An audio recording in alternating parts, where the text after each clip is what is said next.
안녕하세요. 잡시광입니다. 저는 책을 참 좋아합니다. 그래서 저희 채널에서도 훌륭한 출판사들과 협의를 통해 시청자분들께 좋은 책을 많이 소개해드리고 최대한 많은 분량을 읽어드리기 위해 노력하고 있습니다. 책은 오랜 시간 동안 인류의 지식을 저장하고 전달하는 가장 대표적인 수단이었습니다. 그런데 제가 만약 오랜 인류의 역사 동안 최악의 책이 무엇이었을까 라는 질문을 받는다면 저는 자신있게 일본의 역사 교과서라고 말씀드릴 수 있습니다. 특정 정치 세력의 의도가 바탕이 되어 과거의 잘못에 대한 반성은커녕 거짓으로 역사를 잔뜩 왜곡하는 것도 모자라 이것을 자라나는 일본 청소년들에게 주입까지 하는 책이니만큼 일본의 역사 교과서야말로 정말 최악의 책이 아닐까 싶은 생각이 드는데요. 올해 3월 검정을 통과한 일본의 새 역사 교과서는 그 중에서도 최악이 아닐까 싶습니다. 일본이 고대의 한반도 일부를 지배했다는 임나 일본부 설에 입각해 역사를 기술한 것입니다. 해당 교과서에는 4에서 6세기 일본이 한반도 남부를 직간접적으로 지배했다는 전형적인 임나 일본부 설에 입각해 있습니다. 임나의 영역을 과장되게 묘사한 지도와 중국의 조공한 목적이 한반도 남부에 대한 군사적 영향력을 유지하기 위한 것이라는 기술도 임나 일본부 설에 입각한 것으로 보입니다. 일제강점기의 창씨개명을 미화하는 내용도 담겼습니다. 조선인은 김, 이, 박과 같은 성만 갖고 있어서 조선 총독부가 새로운 성, 즉 일본식 이름을 줬다며 이를 강제하지는 않았다고 쓰여 있습니다.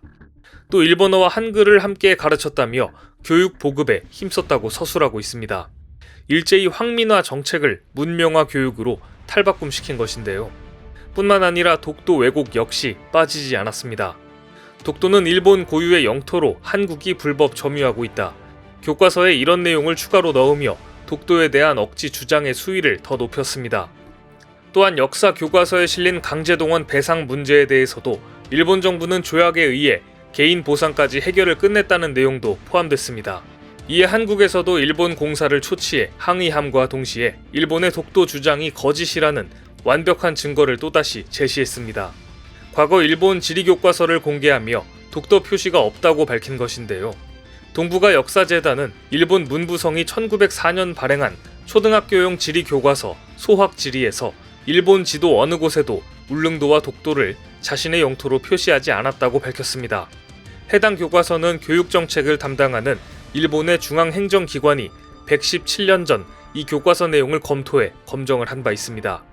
따라서 과거의 입장을 뒤집고 독도가 일본 땅이라고 주장하는 것은 논리적으로 맞지 않습니다. 1897년 발행된 중학교용 일본 지리부도와 일본 지리도 마찬가지입니다. 이 책들에는 조선과 일본 지도가 한 면에 그려져 있는데 색깔로 구분돼 있어 각각 다른 나라임을 알 수 있습니다. 반면 울릉도와 독도를 일본 영토로 표시하지 않았습니다. 지도를 보면 1905년 시마네현 고시를 제외하고 1910년 이전까지 일본 정부가 독도 영유권을 제대로 주장하지 않았을 뿐 아니라 인지도 못하고 있었다라는 사실을 알 수 있는 역사적 근거입니다. 다들 아시다시피 독도는 완벽한 대한민국의 고유 영토이기 때문에 일본은 끊임없이 독도 왜곡 도발을 통해 국제사법재판소로 이 문제를 가지고 가려는 의도를 가지고 있습니다. 따라서 섣부른 외교적 대응보다는 냉철하게 반대 증거만 보여주는 것이 효과적인 전략입니다. 일본의 역사 교과서는 매년 많은 문제가 있어왔지만 올해 교과서는 유독 내용이 심각합니다. 어찌 보면 방역 참사, 일본은행 부채 위기, 도쿄올림픽 위기 등의 사건을 겪으면서 일본의 국운이 점점 쇠락하는 만큼 더욱 자극적인 내용의 교과서를 만들어 국민들의 시선을 외부로 돌리려는 것이 아닌가 싶은 생각도 듭니다. 그만큼 일본이 점점 어려워지고 있다는 이야기겠죠. 그런데 이번에는 일본의 야욕이 지나쳤던 것 같습니다. 건드려서는 안 될 것을 건드리는 엄청난 실수를 저지르고 만 것인데요. 바로 미국의 진주만 공습에 대한 역사 왜곡을 자행한 것입니다. 일본의 중학교 교과서에는 태평양 전쟁을 기술하면서 대동아 전쟁이라고 명명했습니다. 대동아 전쟁은 한반도 등 일본이 식민 지배한 아시아 권역을 하나로 묶은 이른바 대일본 제국이 서구 열강에 맞서 싸웠다는 제국주의 일본의 인식을 담고 있습니다. 즉 식민지 지배와 침략 전쟁을 정당화하는 의도를 담은 용어입니다. 이 때문에 2차 대전 후 일본을 점령한 연합국군 총사령부에서도 공문서를 통해 대동아 전쟁이라는 표현을 쓰지 말라고 금지했었습니다. 미국에서도 많은 군인들이 희생된 진주만 공습에 대한 감정은 정말 좋지 않습니다. 진주만 공습 당시 분노한 미국은 이례적으로 일본계 미국인들을 강제 수용소에 보내기도 했었습니다. 과거 미국은 태평양 전쟁 중 루스벨트 대통령이 서명한 행정명령을 근거로 일본계 미국인을 적성 외국인으로 간주했는데요. 재판 절차 없이 12만 명을 수년간 미 전역에 강제 수용했었습니다. 이렇듯 양국 간 앙금을 풀기 위해 2016년 아베 전 총리는 이례적으로 직접 진주만에 방문하고 고개를 숙이기까지 했었는데요. 역대 일본 총리로는 처음 있는 일이었습니다. 당시 아베 총리는 진주만 공습으로 숨진 이들의 위문비 앞에 다가가 헌화를 하고 다시는 전쟁을 되풀이하지 않겠다는 의사를 밝혔습니다. 또한 얼마 전 바이든 대통령도 일본계 미국인 강제 수용에 대한 사과를 하기도 했습니다.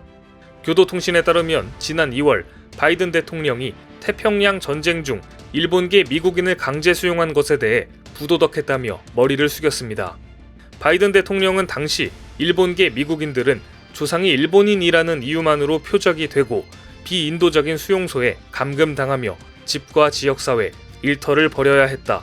당시 정책은 뿌리 깊은 인종차별, 외국인 혐오, 이민 배척으로 이어졌고 미국은 자유와 정의라는 건국 이념에 부응하지 못했다. 고통당한 분들에 대한 연방정부의 공식 사죄를 재확인한다고 전했습니다. 그런데 이번에 통과된 일본 역사 교과서에 진주만 공습을 왜곡하는 내용이 담기면서 일본이 미국의 뒤통수를 제대로 강타한 것입니다. 일본은 역시나 이번 역사 교과서의 위안부 문제에 대해서도 왜곡을 빼놓지 않았습니다. 문부과학성이 직접 나서 일본 정부 입장을 교과서에 반영하도록 집요하게 수정을 지시한 것입니다.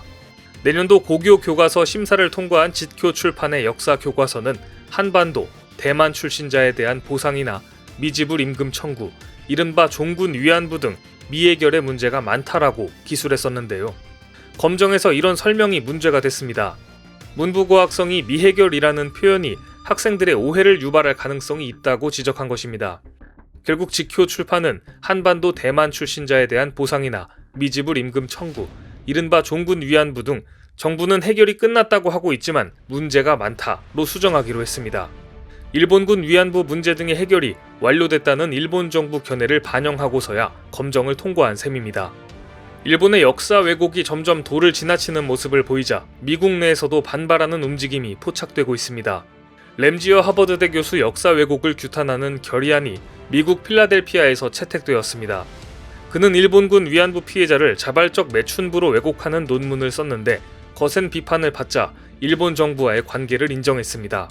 학계뿐만 아니라 사회적으로 논란이 퍼지는 상황에서 대도시인 필라델피아에서 해당 논문을 정면 반박했다는 점에 의미가 적지 않은데요. 결의안은 일본군 위안부를 악랄한 인신매매로 규정하면서 세계 2차 대전에서 일본 제국군에 의해 점령된 성적 착취를 당한 수많은 여성들이 있다고 밝혔습니다. 그러면서 램지어의 논문은 이들의 고통을 축소하고 합의된 매춘으로 격하한 무례한 역사 다시 쓰기로 생존자들과 여성을 대신해 이번 논문을 단호히 부인한다고 뜻을 전했습니다. 미국 하버드대 라이셔 일본학 연구소마저도 램지어 교수 논문에 학문적 우려를 제기했습니다. 하버드대의 일본학 연구자들 사이에서 학문의 실증적인 근거와 관련해 심각한 우려를 불러일으켰다고 입장을 밝혔는데요. 라이셔 연구소는 램지어 교수도 소속돼 있어 이번 성명은 더욱 뼈아플 것으로 보입니다. 뿐만 아니라 소녀상을 주제로 한 근린 공원이 필라델피아에 조성된다고 하는데요. 지구촌 곳곳에 소녀상이 건립되었지만 소녀상과 함께 공원이 조성되기는 처음입니다. 미국 내에서도 일본의 역사 왜곡에 문제가 있다는 분위기가 형성되는 시기에 일본은 진주만 공습 역사 왜곡을 자행했습니다. 이런 상황에서 한국이 주도해 일본의 역사 왜곡을 수면 위로 끌어올리고 이를 통해 미국과 연대를 맺는다면 외교적인 이점을 분명 가져갈 수 있을 것이라 생각됩니다. 오늘 준비한 소식은 여기까지입니다. 댓글을 통한 여러분들의 많은 의견 기다리겠습니다. 많은 분들의 생각이 모였을 때 진정 가치 있는 지식이 완성될 것입니다. 시청해주셔서 감사합니다.